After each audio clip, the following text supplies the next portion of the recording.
আমরা এখন রয়েছি কুষ্টিয়ার কুমারখালী উপজেলার ছেউরিয়া গ্রামে অবস্থিত লালন শাহের মাজারের মূল গেটের সামনে। আজকের পর্বে আমরা ঘুরে দেখব লালন শাহের মাজার ও জানাবো এর ইতিবৃত্ত। তাই পুরো পর্ব জুড়ে আমাদের সাথে থাকার জন্য আপনাদেরকে আমন্ত্রণ জানাচ্ছি। লালন শাহ একজন আধ্যাত্মিক সাধকের নাম। বাংলাদেশে যে কজন সাধক তাদের পরিচয়কে সুপ্রতিষ্ঠিত করেছেন তাদের মধ্যে লালন শাহ সবার উপরে অবস্থান করছেন। বন্ধুরা, আপনারা যদি লালন শাহের মাজারে ঘুরতে আসতে চান সেক্ষেত্রে আপনাদেরকে আসতে হবে ঢাকা কিংবা দেশের যে কোনো প্রান্ত থেকে কুষ্টিয়া শহরের মজমপুর বাস স্ট্যান্ডে। আর সেখান থেকে অটো বা সিএনজি দিয়ে সরাসরি চলে আসতে পারেন লালন শাহের আকড়াতে বা মাজারে।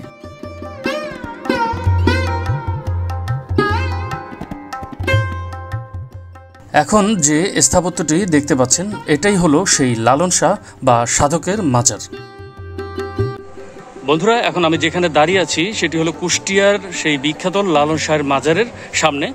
এখন আমার পেছনে যে মাজারটি দেখতে পাচ্ছেন এটি হলো লালন শাহের মাজার, এবং এই মাজারের ভেতরেই সমাহিত রয়েছেন লালন শাহ। তার পাশেই রয়েছেন তার পালক মাতা, এবং বাহিরে একটি কবর রয়েছে যেখানে তার পালক পিতা সহ এবং তার যে শিষ্যরা মারা গিয়েছেন তাদেরকে এখানে সমাহিত করা হয়েছে। তো আমরা আজ আপনাদেরকে লালন শাহের মাজার এবং তার চারপাশের যে ভৌগোলিক সৌন্দর্য কিংবা বিভিন্ন স্থাপত্য চারপাশে আপনাদেরকে ঘুরিয়ে দেখানোর চেষ্টা করব। আমাদের সাথেই থাকুন। বন্ধুরা, আধ্যাত্মিক সাধক লালনের আবাস ছিল এই ছেউরিয়া গ্রামে। লালন শাহের মাজার একদিনে তৈরি হয়নি। 1890 সালের 17 অক্টোবর শুক্রবার তিনি মৃত্যুবরণ করেন। লালনের মৃত্যুর পর তার ভক্তরা এখানে এসে ভিড় করতে শুরু করে। মাজারটিকে ঘিরে বিভিন্ন সময়ে বিপুল সংখ্যক পুণ্যার্থীর জড়ো হওয়া থেকে একসময় তা আখড়া বা মাজারে রূপান্তরিত হয়। তার প্রিয় ভক্তদেরও অনেককে এখানে মাজার প্রাঙ্গণেই সমাহিত করা হয়েছে। এভাবেই দিনে দিনে এই জায়গাটি লালন শাহের মাজার হিসেবে জনপ্রিয়তা লাভ করে।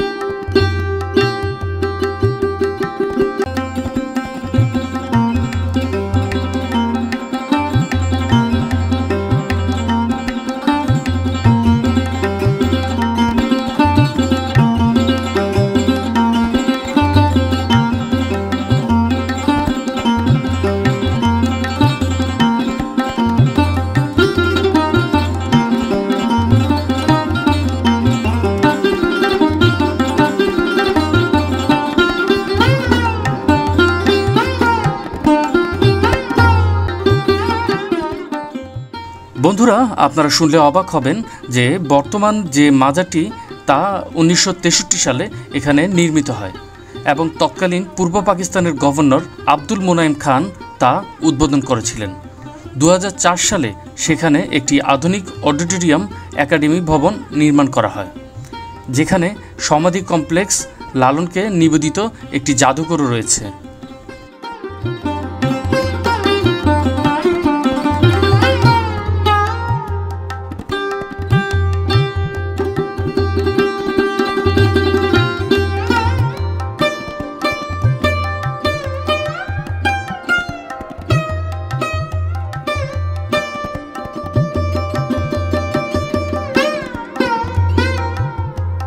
বন্ধুরা, এখন আমরা লালন শাহের মাজার প্রাঙ্গণ থেকে বিদায় নিয়ে আমরা লালন শাহের মাজারের যে মূল ফটকের অপর পাশে একটি মাঠ রয়েছে, যেখানে প্রতিটি বছর তার তিরোধান দিবসের সময় বিশাল মেলার আয়োজন করা হয়। আমরা এখন আপনাদেরকে সেখানে ঘুরিয়ে দেখানোর চেষ্টা করব। তো চলুন মাঠের দিকে যাওয়া যাক।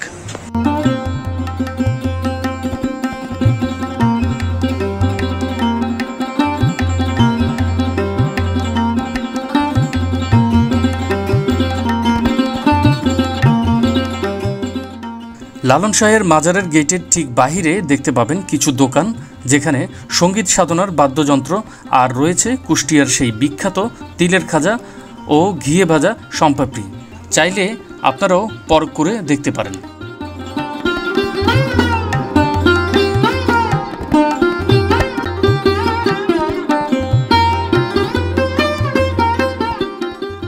আর এটাই হলো সেই মাঠ যেখানে প্রতি বছর মেলার আয়োজন করা হয়। প্রতি বছর দুবার এখানে লালন মেলা বসে, একবার দোল পূর্ণিমা উৎসবের সময় এবং আরেকবার পহেলা কার্তিক 16ই অক্টোবর। লালনের আখড়ায় এই মেলার আয়োজন করা হয়। তিরোধান দিবসের মূল আনুষ্ঠানিকতা মাজারের ভেতরে অনুষ্ঠিত হয়, আর মেলার সকল কার্যক্রম এই মাঠেই অনুষ্ঠিত হয়। লালন মেলা সারা দেশ থেকে তার শিষ্যদের এই আখড়াকে ঘিরে একত্রিত হতে আকৃষ্ট করে। এছাড়াও দেশ ও বিদেশ থেকে অনেক দর্শনার্থীর আগমন ঘটে এই মেলাকে ঘিরে। সারা রাত ধরে এখানে বাউল গানের উৎসব হয়। এই উপলক্ষে মাজারকে আলোকসজ্জায় সাজানো হয়ে থাকে।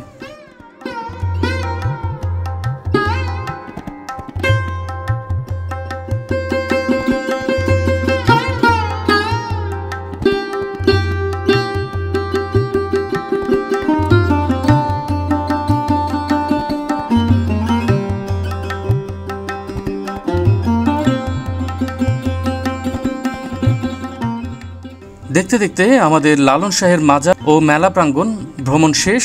খুব শীঘ্রই নতুন কোনো স্থান ও পর্ব নিয়ে আপনাদের সামনে হাজির হওয়ার আশাবাদ ব্যক্ত করে আজকের মতো বিদায় নিচ্ছি।